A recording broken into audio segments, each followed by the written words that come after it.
And let's see. Oh, there we go. All right, There great. Hey, so hi, we're live here with Sammy. So first off, Sammy, you've been following me for like a long while, and you hit me up in the DMs. I don't know. DMs. Yeah. You slid into the DMs hard, and you were like, "Screenshot." By the way, I don't know. You can tell the numbers. I don't want to expose any information too much. But let's just say there was a capital M somewhere in a screenshot before it was like not even six figures.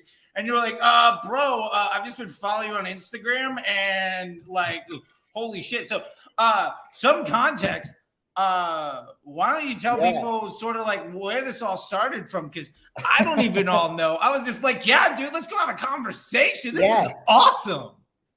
All right. So I'd kind of been in marketing for about 5 years, and I'd worked at a local radio station, and I worked at a like local streaming service and stuff like that. And then I got alopecia and ended up like just really depressed. Didn't leave my house for 6 months. But in that 6 months, I just sat in watching YouTube videos, learning how to run Facebook ads, like the old like dropshipping videos and stuff like that. And just for 6 months, just going through that. And then I'd kind of begged one of my friends who owns like a shoe company to let me just run ads for him for like $15 a day, charged him like next to nothing. Just wanted the experience, and then they introduced me to someone else, and then I started working with them, and then I was like, I love this, like I really want to like just do this full time. So then I started Uber driving to kind of, I still had to like earn money.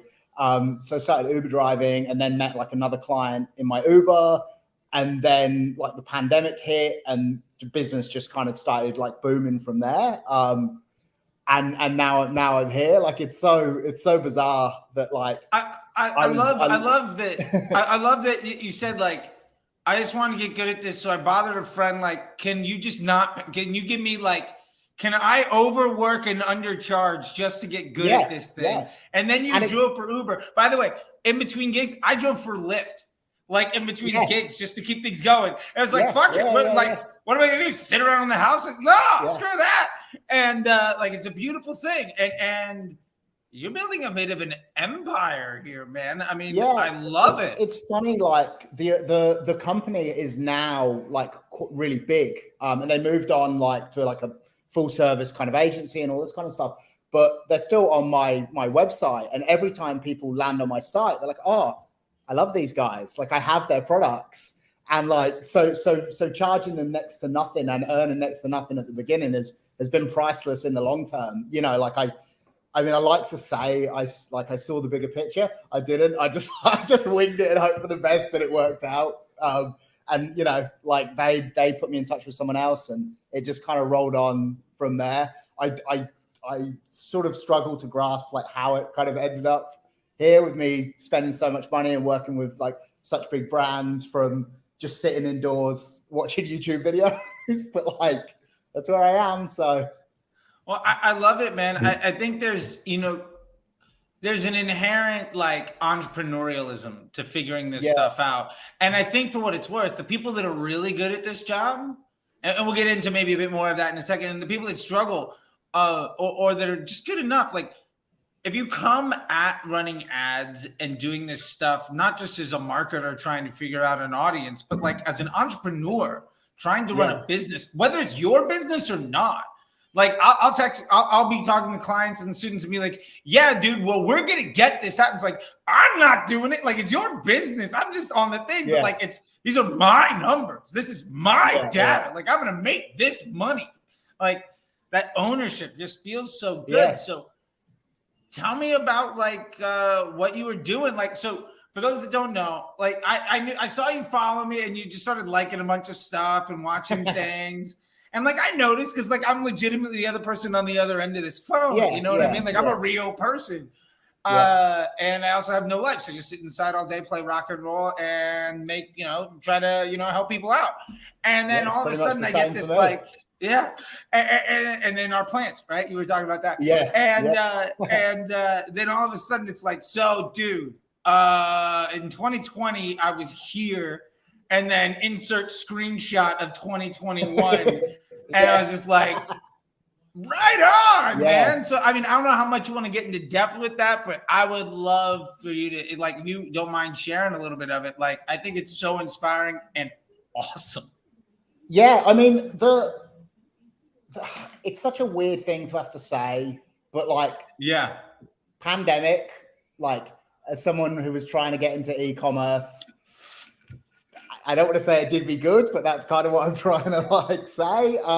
So because I was Uber driving, and I think what I'd realized was like all the time I should have been, out there searching for new clients. I was just making guaranteed money just driving around. So then as soon as COVID hit, and I had to stop like Uber driving because there was just no one going outside, it kind of gave me all this free time to just, work on like my business and like skills and all that kind of stuff. And then also like search for new clients, like everything and Elon Musk said this, like everything you want to learn is on YouTube for free. Yeah.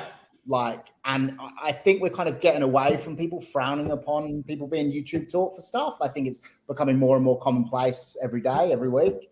But yeah, and I just kind of had so much time to sort of like, sit in and learn and all that kind of stuff. And by then, like business was always already doing pretty well, just because I'd kind of worked up and met people and all this kind of stuff.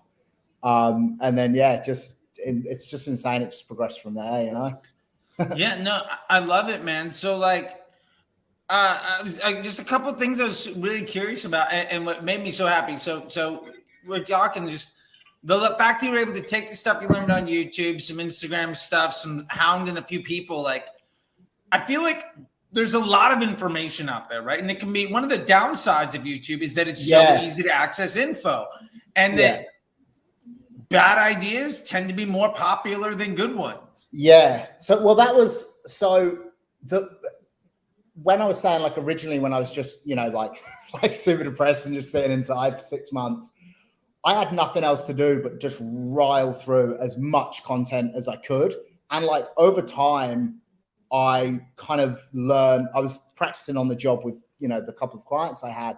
So I just kind of learned what was good and what was bad. And I think for me, like, because I had a marketing like background and kind of had that mentality of, how you kind of present things to potential like buyers and stuff like that. Like that really helped. But yeah, it just kind of took a little while to get through so much content. And it's actually a thing like a lot of my friends say to me, like, oh, I just don't know what's right and what's wrong. Like, I don't know where to kind of start.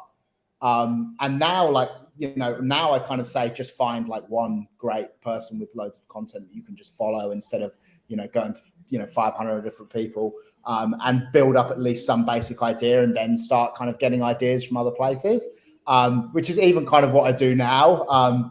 Listen to all of your stuff. And then every time I listen to something else, I'm like walking my dog down the road. I'm like, that's wrong. That's not how you do it. It's like people like walking past me, like, what's this guy?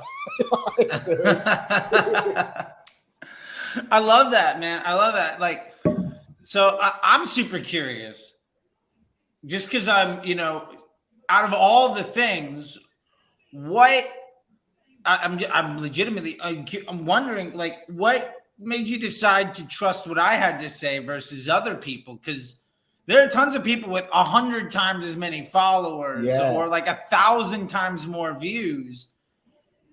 So I'm just curious, like, because I mean, we know the quality of the information, but there's a big thing, So, okay. So I kind of thought this was going to be like a question on this. Sure. Yeah. I'm curious, man. I want to know how I help make you get to $1 million screenshot. I want to know how I help make that happen, man. So, that's amazing. What for all of the other gurus and stuff like that,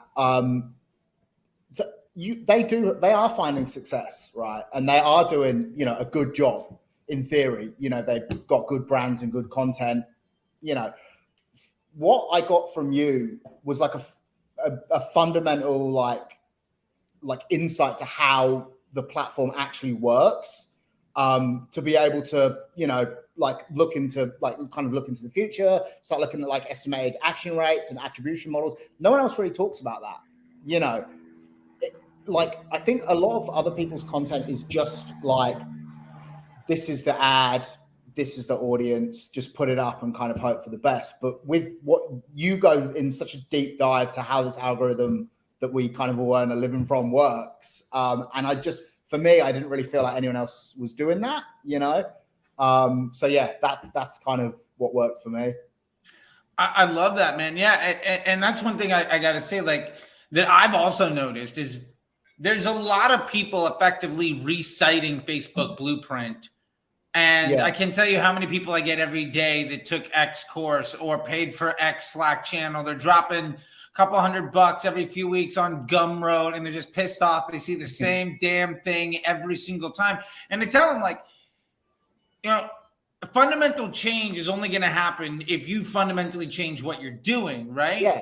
And if you're seeing the same bad advice from the same groups of people over and over and over again, maybe the investment that you need to make in yourself is taking a risk of getting above and beyond that same level of noise. Like, you have to do something fundamentally different. And what I love about this that you said and made me so happy was the level of detail above and beyond just, this is an ad, but like, this is the science.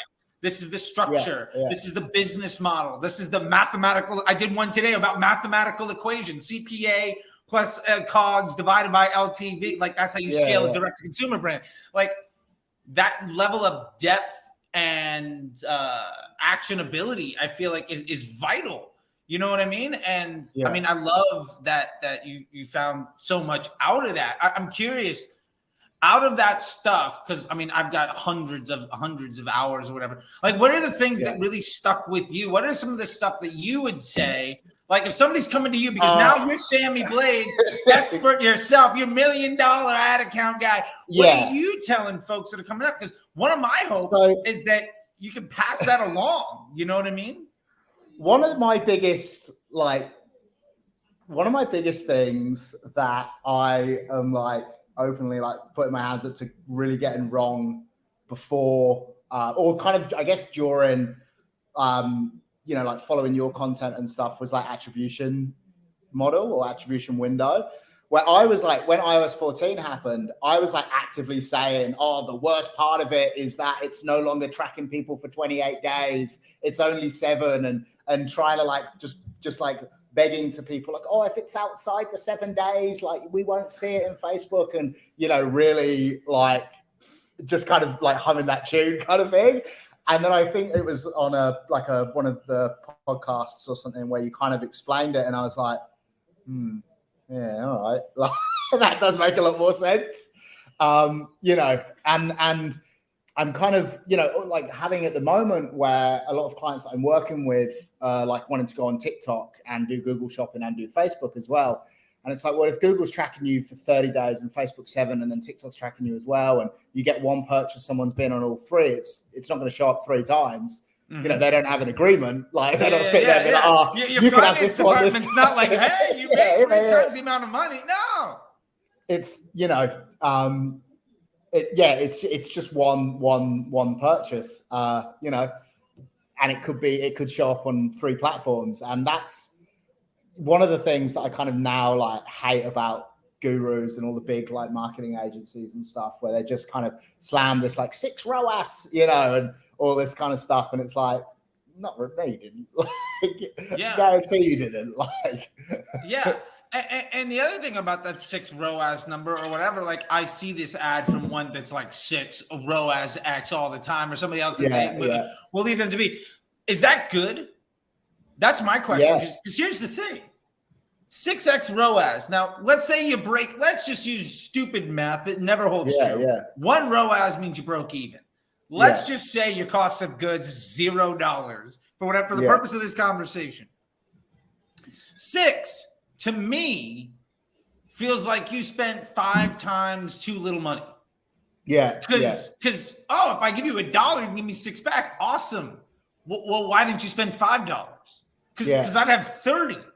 But instead you gave me 6. You gave me $5 back in profit instead of like 29. Like, what are you doing? Like, or 24, whatever. Like, and I love that. Or the other side is, like, I've worked with clients where like they need an 8 to break even.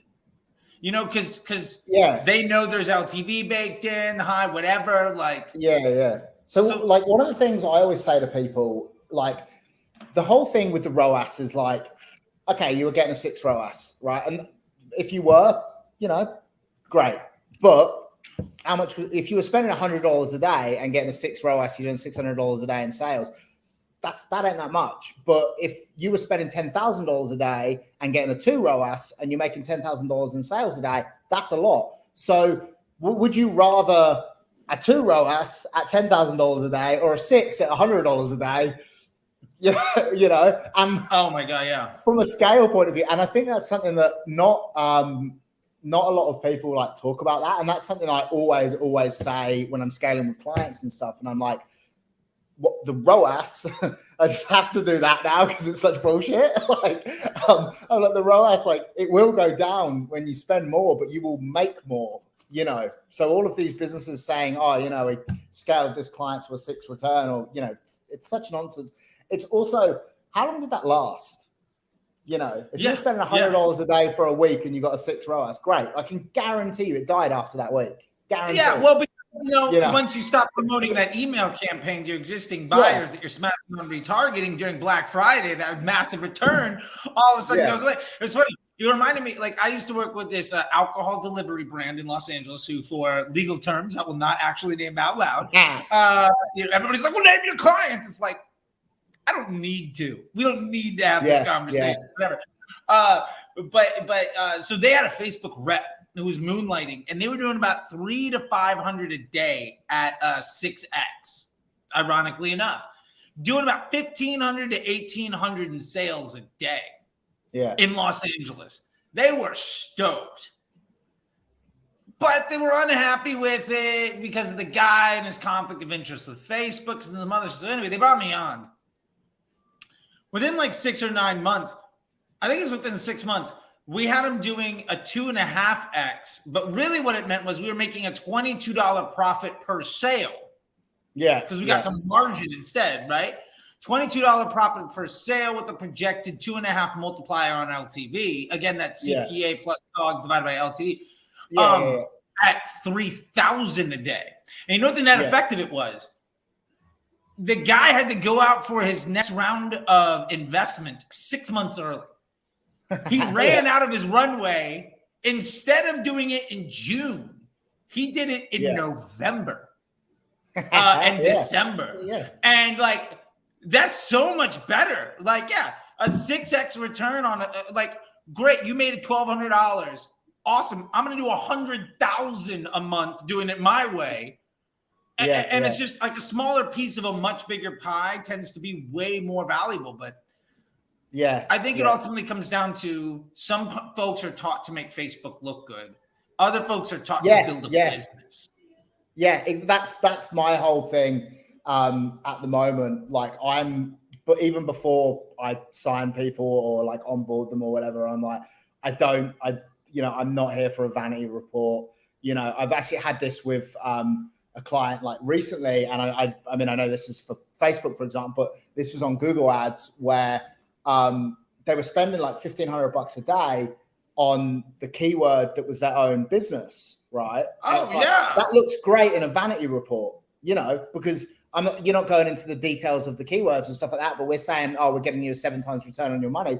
But they would go into your website anyway, so it's fucking pointless. Like, you know, so I went in and like, you know, it was probably a bit like risky for me to do with a, you know, brand new client and stuff. But I basically stopped all that, changed all the keywords to people who are actively looking for the products and services that we have, and driving into the business. Like, my reports look 1 billion times worse than the last people, but like the actual growth of the business is going up.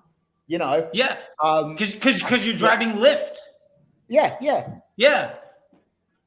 Funny how that works. When you focus on growing a brand versus protecting your ego, things happen. And I think like my thing at the moment is, and like I'm very, very like lucky to be in like this position where I can have this kind of like, I guess it's like I don't want to say an arrogance, but where I'm like, if you don't understand that, then that's fine. Then this doesn't work, you know? Yeah. So if you want someone who's just gonna, you know, sit in the background and do you ROAS reports and not scale and provide you with no growth, go for it. There's a billion people that do what we do, and you're welcome to them. And I know it's rude, but like that's just what it is. Like, no, I love it. I love it. And I tell my students in the MBA program all the time, like when they're talking about getting good clients and stuff, I say, like, have a conversation with somebody. One of the key things about landing a client isn't getting your first paycheck.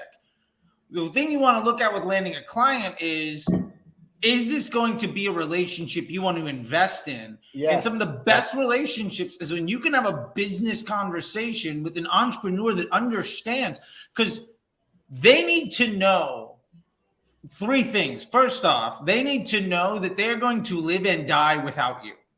Like you are not necessary to their bottom line. Number two, your function is to throw fuel on the fire. They give you money, you blow up their business. Yeah. And that's a big thing. And then the third piece is they need to understand that it's not day to day. It's week to week, month to month trajectory, growth in a business. And ultimately understand what that goal is.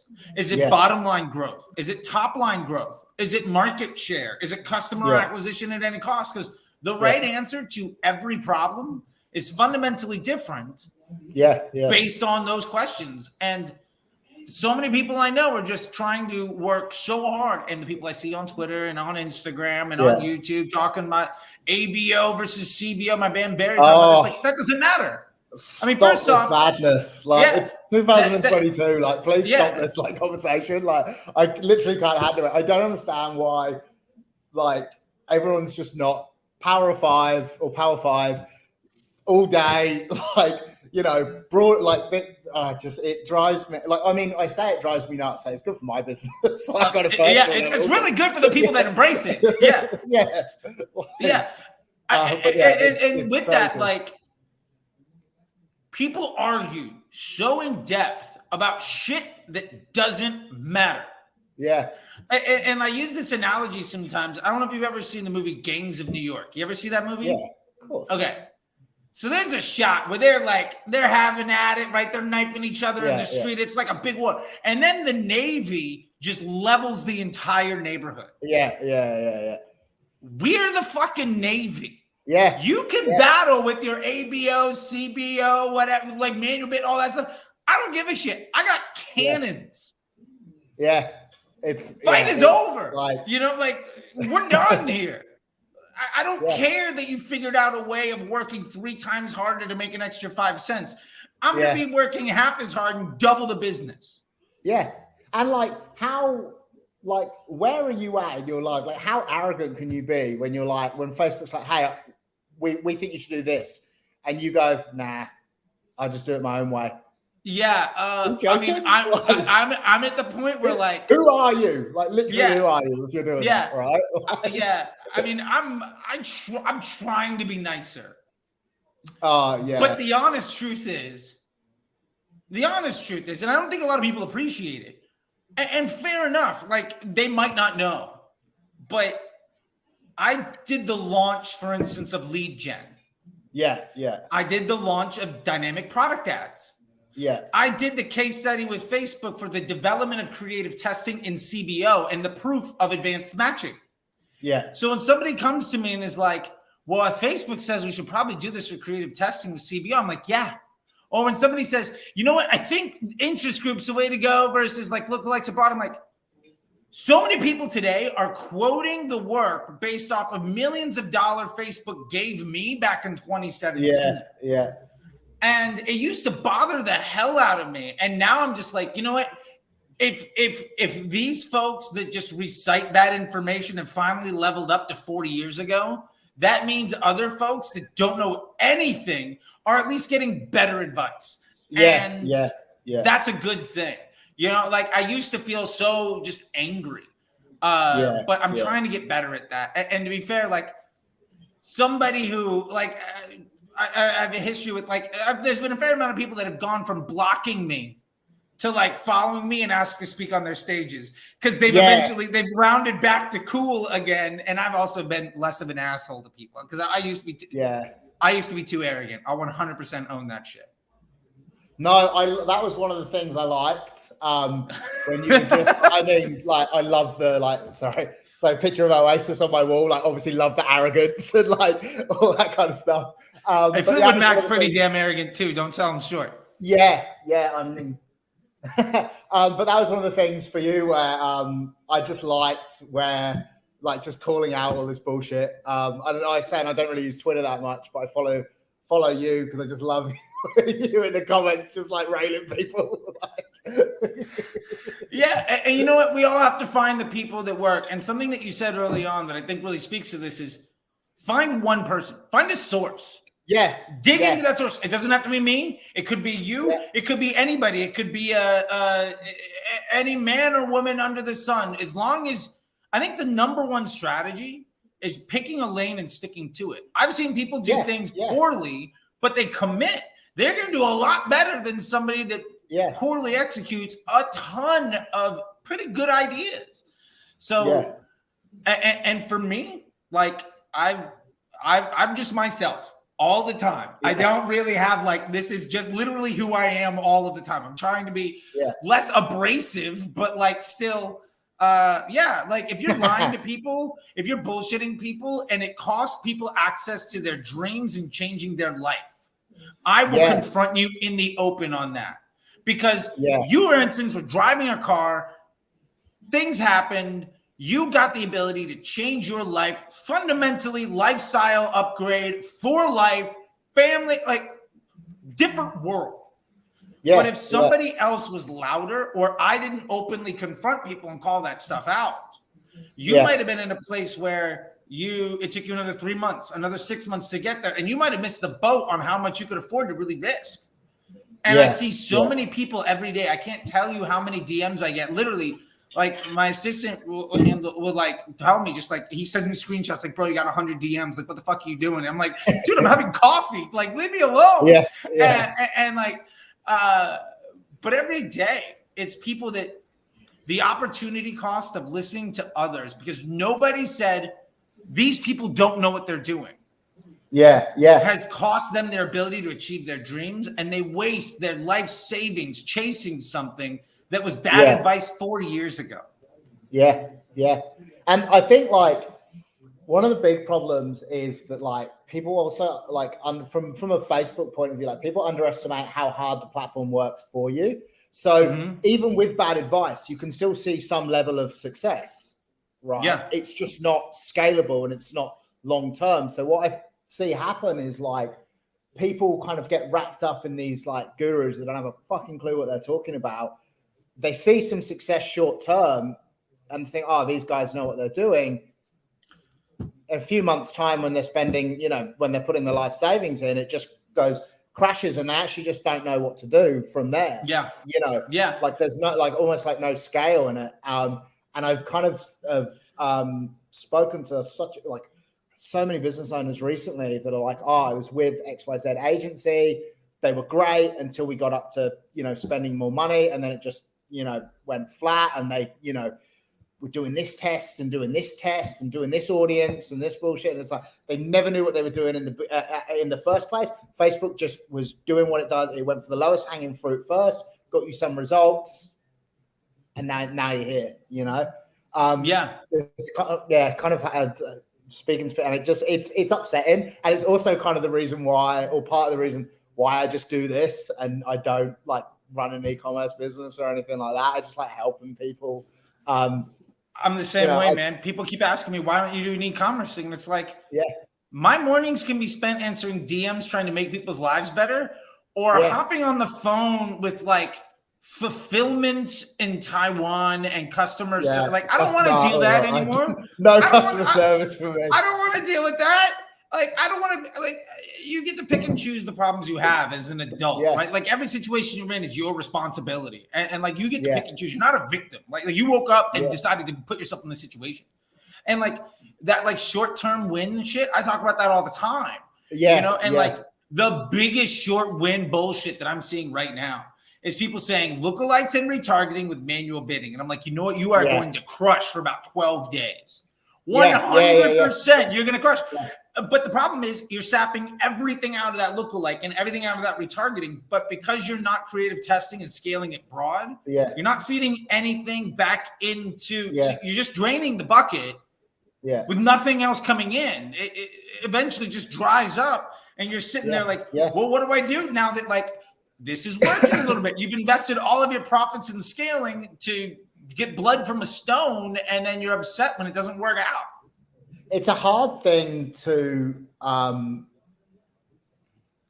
don't want to say educate, but like to kind of teach clients that, you know, where like for me, you know, if I take someone on board and I'm kind of flat out, just like, this isn't overnight. This is a couple of months or a month, depending on how much we're spending to really get there. Like I have a, you know, client at the moment and did a big restructure and everything like that. And like the results are still good, but they're improving week by week, month by month. But they're not as good as they were before, but they'd kind of been okay before. And like, we're just seeing the amount of scale that we can get with the, you know, Power 5 restructure, as they weren't doing that before. And like, yeah, it's just hard to kind of convince people that it's, you know, it's long-term, you know, no one wants that long-term. Like business owners like, oh, I just want, you know, the results overnight. And it's like, if, you know, but like I say, like if you can't see the long-term growth, then I can't help you. Like, you know, be on your way sort of thing. Which is a shame, but it's just the nature of, you know, like some people get it and some people don't, you know, and the ones that do, like a brand I'm working with, like a fragrance brand I'm working with at the moment, she like is just the smartest girl and like really just gets it. And like when I like explain things to her, I'm like, look, if we're on 3 platforms, we're going to record, you know, probably 3 times the results. So we're just going to move to this ecosystem ROAS instead and look at how much we're spending, how much we're making and stuff like that. And I'm like, look, it's okay. Like we're on, you know, this one day click, one day view. I'm like, it's okay that Facebook is showing you shit because look what's happening on Shopify. And she's like, oh yeah, no, that like, and just really like gets like, it's amazing like to like work with her because she's so fucking smart. I love it. And like when I'm talking to clients about that, and I'm talking to my students from the MBA program or whatever else, it is I keep trying to tell them like the focus here is that next month is better than this month. Right. Like that's the overall goal. Decide a business objective. Top line growth. Cool. So your top line growth metric in January, maybe January is tough over December just because the scale. But the point is, if you're moving the needle, you're comparing January to December.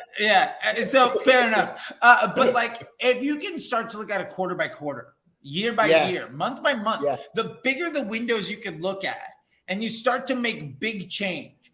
And when I get pushback from that, I tell people like, you understand your competitors are making this work. You understand you're coming to me because you know that I've made this work for other people. You understand that you have done it your way, trying to react to yesterday's incomplete, out of context information.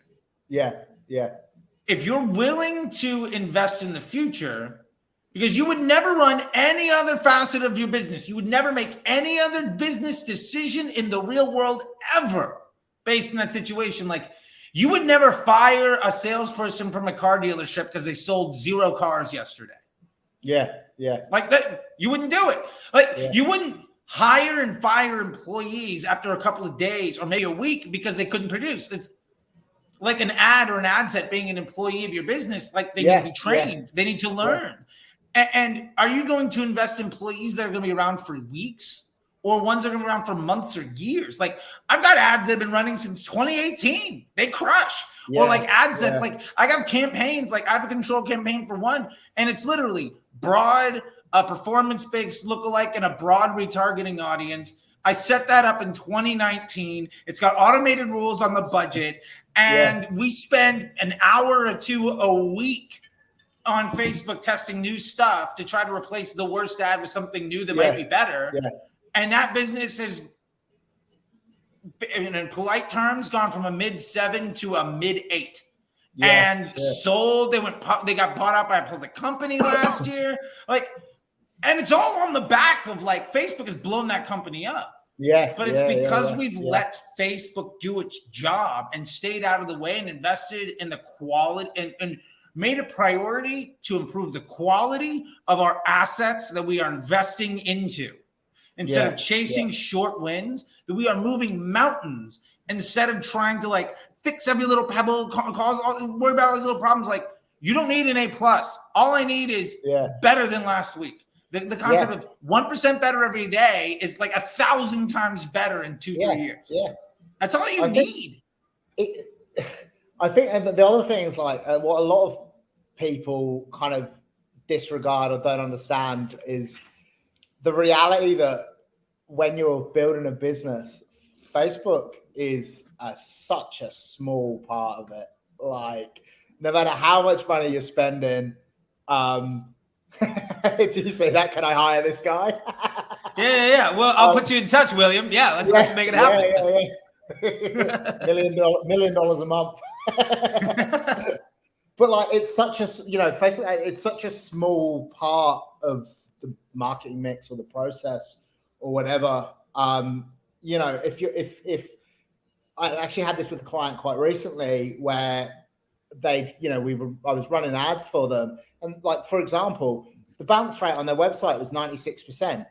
And it's like, that it's not the ad's fault, bro. Like, it's the website, and then beyond the website, like how's like, your checkout funnel. And then are you, what are you doing in terms of email? Like how's the, the UX of your website? You're just, in this age of like Facebook is just so content orientated. Like, the VP of Instagram came out like a couple of months ago and was like, yeah, we're not really an image sharing platform anymore. We're a video sharing platform. So it's all just content based. But if, people are coming to your website and, there's just so many other things that kind of go into it. And I think that like a lot of people, A, disregard that, and B, like just don't really understand like what else is happening. Just kind of think, I can put up some ads and it's going to be fine. And it won't, it just won't, and there's and kind of giving, what I kind of got from you was a framework of kind of how to structure an ad where I can go and work on other things for, other back-end things. Like I am like all over like Klaviyo, Google Analytics, using Hotjar and all these other kind of things. Sure. I'm like, that shit that matters now, because the ads are up and they're running and they're doing great. But we need to convert people where it matters and actually get people through the door to make the purchases that they want. And I just, so many like gurus sitting there be like, I just rail ads, get people to the website, it'll be fine. No, no, it works. Yeah, it's such a strategy. There's this, that's just not how this works. That's not how any of this works. It's like that. Oh, there's this old like Geico commercial, an insurance company in America, where they had these old biddies like sitting around in the living room, and somebody just had a picture up on her like living room wall. She's like, I put photos on my wall, and then she like walked up to her, was like, I unfriend you, and like handed her picture. She's like, that's not how this works. It's not how any of this works. And my point with this, like, I love it. I literally just shot a video today, deep diving into this. It went live earlier. And because I got a lot of heat I dropped something about this on Twitter, is like the most important equation and in D2C is that CPA plus COGS divided by LTV, looking to see where you get the best offer. And like I got hundreds of engagements, and a lot of people are like, well, that's an oversimplification, blah, blah, blah. I'm like, well, yeah, it's 180 characters, man. I'm sorry, it's not like a fucking like college essay. So I was like, all right, here's a 20-minute video, and I just tagged everybody, and I kind of shit post, but whatever. I do that all the time. That's just again who I am, right? And so the thing is, like, I can't tell you how many brands make they try to promote 5 things, and it's like, look, you can get to a million on one. And then, so here's the trick. get from 3 things down to 1, so that instead of having 3 problems to solve, you have 1. You've got 1 type of customer. I got my $19 offer that cost me $30 to sell. LTV's $100. Awesome. I can double my money on every person. Great. It's Apple with the iPhone, right? That's their main, like Apple just rail the iPhone all the time, and hopefully you go into the shop and pick up a $5,000 Mac while you're there. And, Jordan has the Nikes. Like there's No, sorry. Nike has the Jordans. It's so good. I had it backwards, right? And then here's the other side of it. Is like, okay, so you figure that out, and you're like, well, I can't spend any more. I've reduced my customer acquisition cost, which is also bullshit because there's no such thing as the cost of acquiring a customer. Making a sale on a customer, 2 wildly different things. But on top of that, like, if you figured it out, great. Where in your funnel is busted? One of my favorite things, and we talked about this in the MBA program last week. We had a big lecture on this, and it was this Google Analytics report, this like funnel report, where it says, all right, everybody landed on this web page. Cool. 80% got to this page. Cool. 12 got to this page. 1% got to here. So that one that's like 80 to 12, get that 12 to like 16, or get it to like 20. What is this break that creates such a problem?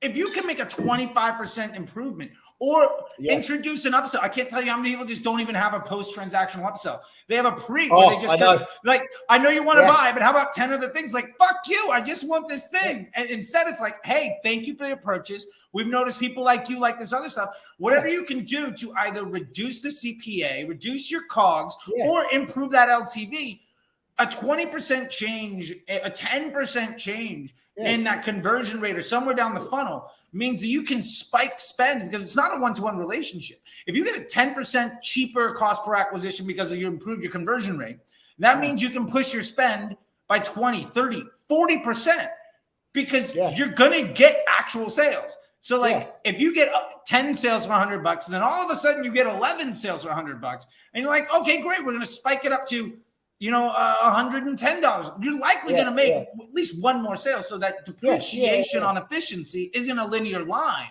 So a 10, 20% change in your efficiency generally means a 25 to 50% increase in your volume at the top of your Facebook ad spend. And then what happens? Way more emails come in, your Google search volume comes up, your SEO gets better because your customer journey is better, your email team gets better at doing their job. And you're scaling the shit out of your business. I did this with a brand where we were doing when I came on board, they were doing 6,000 a day at a 2.5x ROAS. By the time I left 19 months later, we're doing 30,000 a day at a 0.8. And they went from $12 million company to, an $18 million company to a $95 million company. And the LTV doubled. And it's because we just figured out the one fucking thing. For them, it was like, all right, here's a $19 offer. We give you a 19. It costs us 30 to sell. We know you're worth 100. After a year or 2, we got it to 200. And night and day, just night and day, crushing because you're making real change in that business. And I love what you say. And the honest truth is, there's no Facebook ad in the world that's going to overcome those problems.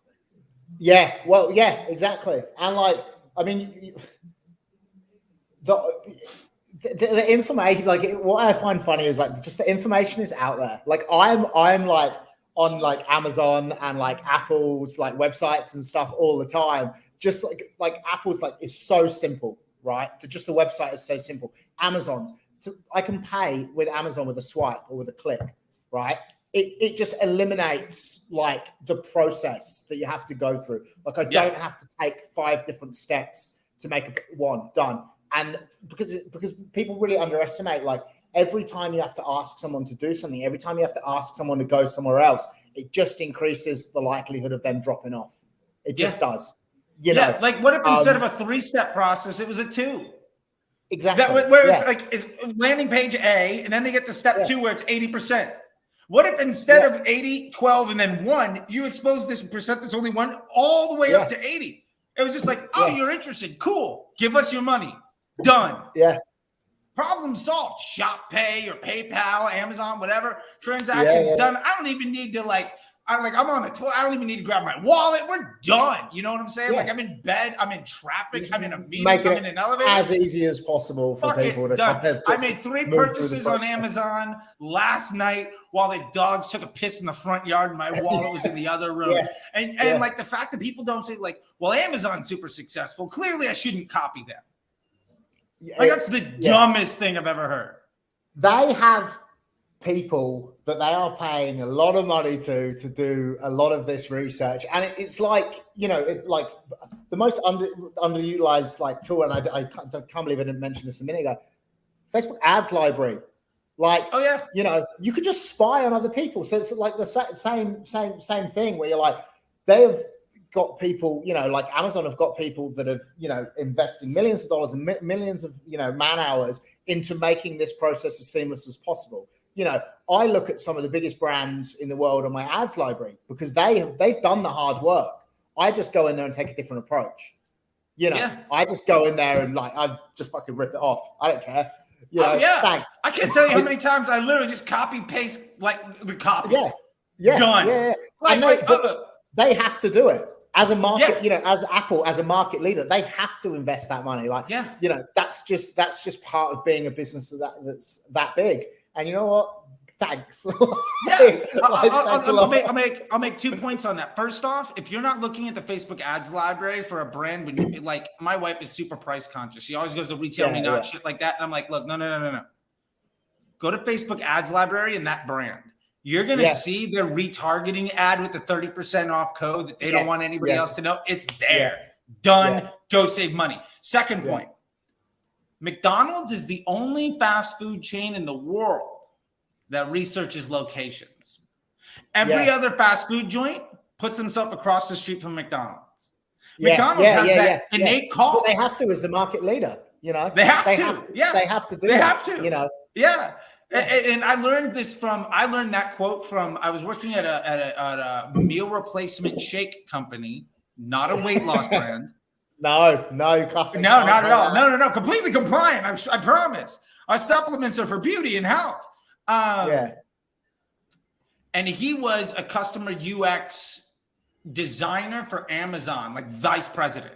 And we stole him away from it because his wife was going to med school and he had to move across the country and needed to get, right? Just like one of those, So we got a VP of UX design from Amazon. And he came into me and told me that. And I was just like, we can do that? And he's like, why not? And I was just like, cool. I'm going to do that for everything. See you guys later. My job is done. And night and day difference performance. I accidentally started 2 ad agencies sitting at the desk of that company because I had so little to do being the Facebook marketing guy. It was a beautiful thing. I think as a, you know, when you're like, you know, part of the bigger like pie or the, you know, the market leaders and stuff like that, that's just stuff, you know, that's just kind of part of, you know, what you have to do. You know, and I do think that like it's also kind of the same for ads as well, you know, where they have to say for example, like I have a client that's quite a niche product, and a lot of our content that we've used is just like, this is the product, like, you know, whatever. And like my whole thing for them is like, you're going to run out of people that are going to buy that product unless you invest money in educating more people on how that product is going to help you, because you have to build your own audience. Like you have to like educate people to build out like a bigger target of people to reach, you know. And you know, kind of what we're saying is like, just as a market leader or one of the bigger players in the game, that's an onus that just falls on you for being where you are, and you have to do that. And everyone else is going to rip you off, but just that's the game you're in. And if you don't like it, don't play. Yeah, you know? And to the other side of that, the people that don't do that are the market leaders die. Oh, exactly. They die quick. Exactly. Yeah. It's like, and that's just one of the things. And I tell so many people, just like, that is the nature of it, right? Like, if you're trying to run a subscription like underwear brand, awesome. Go to MeUndies, rip off everything, right?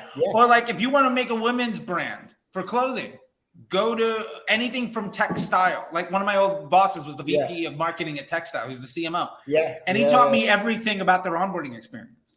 Yeah. And like, he's just like, rip them off. Like, he was like, he said they literally had $100,000 a month to test just the length of the onboarding for FabFitFun.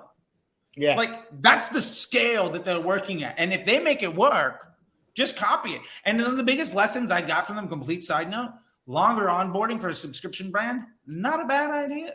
What they found was when their onboarding was less than 2 minutes, that person had a net value. That was their standard thing.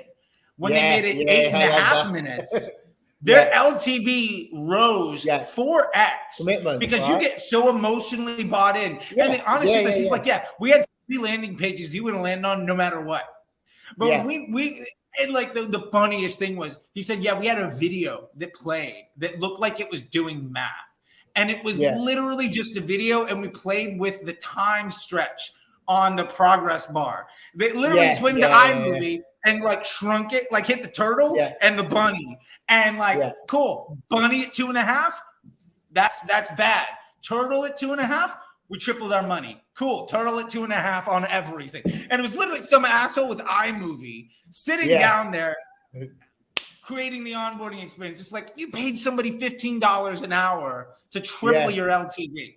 Like, that's the kind of stuff that, to me, just like, I get so excited about. I just love that stuff. I love, like, I kind of think that's going to go into something else, but I love where it's at now, just in terms of like paying, being able to pay people kind of smaller amounts and people doing things themselves and stuff. Content wise, right? All the best content that is like scaling at the moment is UGC filmed on an iPhone by someone in their living room. And what's really funny for me is some of the bigger brands have really, really fucking struggled to accept this reality.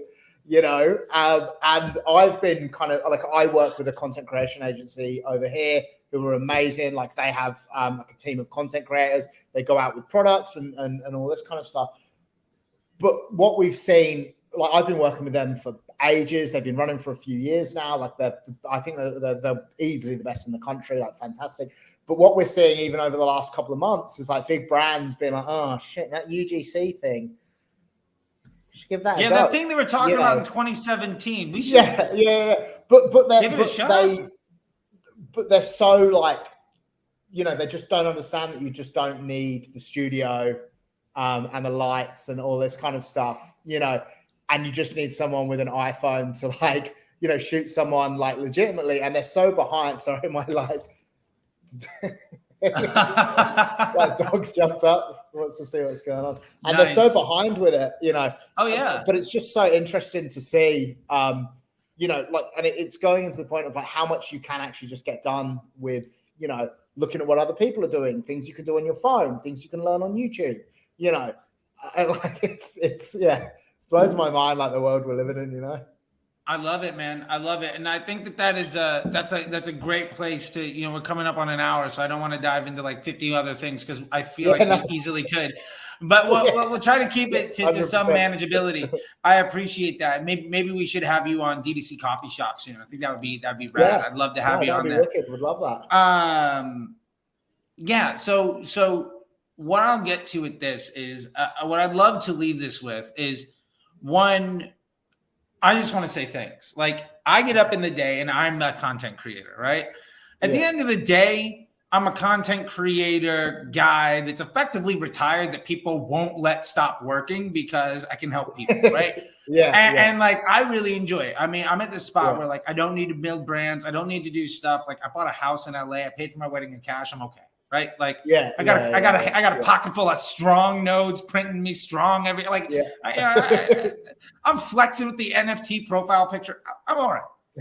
My point of it is that, and I want to say this, I really appreciate people like you taking some of that stuff in, and like when my DM blows up with like screenshots of 7-figure accounts and just like, can I just say thank you for doing this thing? Because like, I made absolute use of it. I just want to say, it makes me feel so good, because that's my why. Like, my why. I get up in the morning and do this stuff because I'm compelled to help people see more success and less stress and to just achieve the independence and the happiness and the joy that is so readily apparent on your face, from an Uber driver to this type of screenshots you sent me on the back of YouTube, Instagram, a little bit of Twitter, and some gumption. It just means the world to me. So I want to say thank you. No. I have like next to no qualifications as well. So please don't think that I have a degree or an MBA or any of that kind of stuff. I have nothing. Like I when I finished like high school, I didn't even go and pick up my results. So don't think that I'm like some some genius that just kind of, like was able to, I just sat for long enough, as long as it took to learn it, I love it.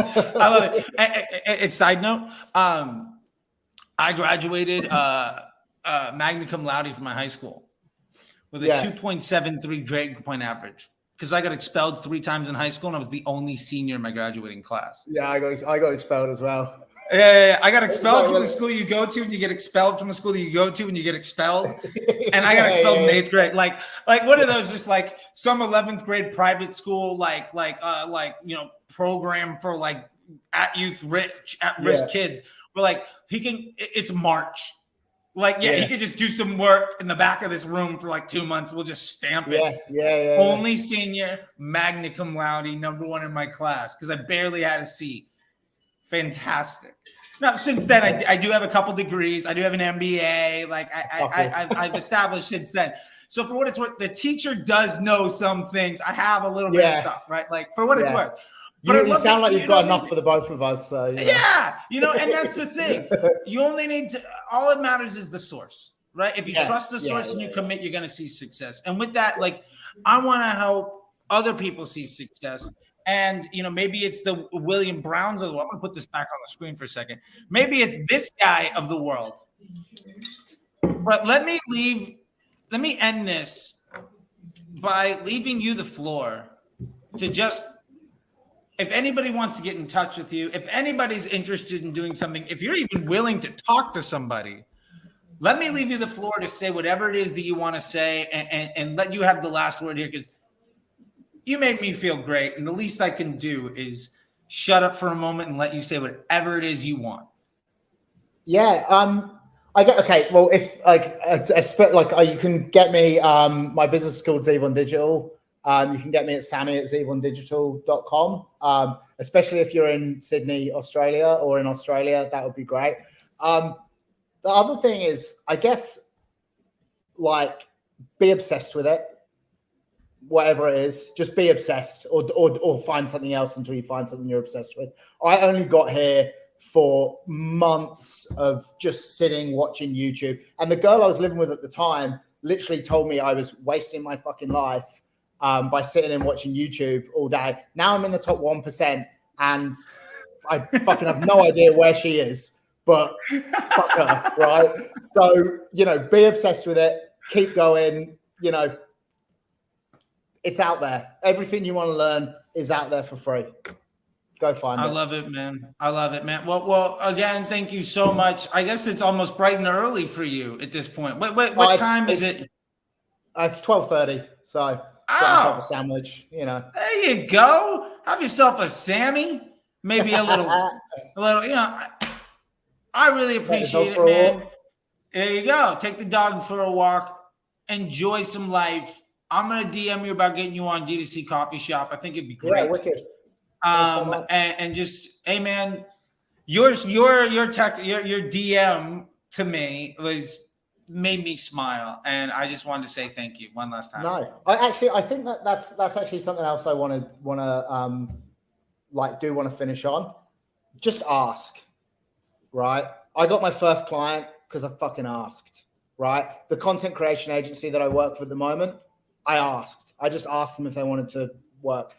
I came on here because I sent you a DM, and you just said, you were like, oh, that's great so much. And I was like, will you have me on your show? Like, I asked, right? I just asked. So just ask, just ask. People are going to say no. When I was starting my business, I probably was sending 200 emails a week asking people to hire me. Now they're coming to me and I have to turn people away. So just ask. There you go, man. There you go. No worries. Well, Have a great day. I think you're living in the future, so it's Tuesday afternoon for you. Yeah. I will talk to you later, my man. I really appreciate it. Thank you so much. Thanks a lot, Charlie. See you, mate. Thank you. Bye. Bye.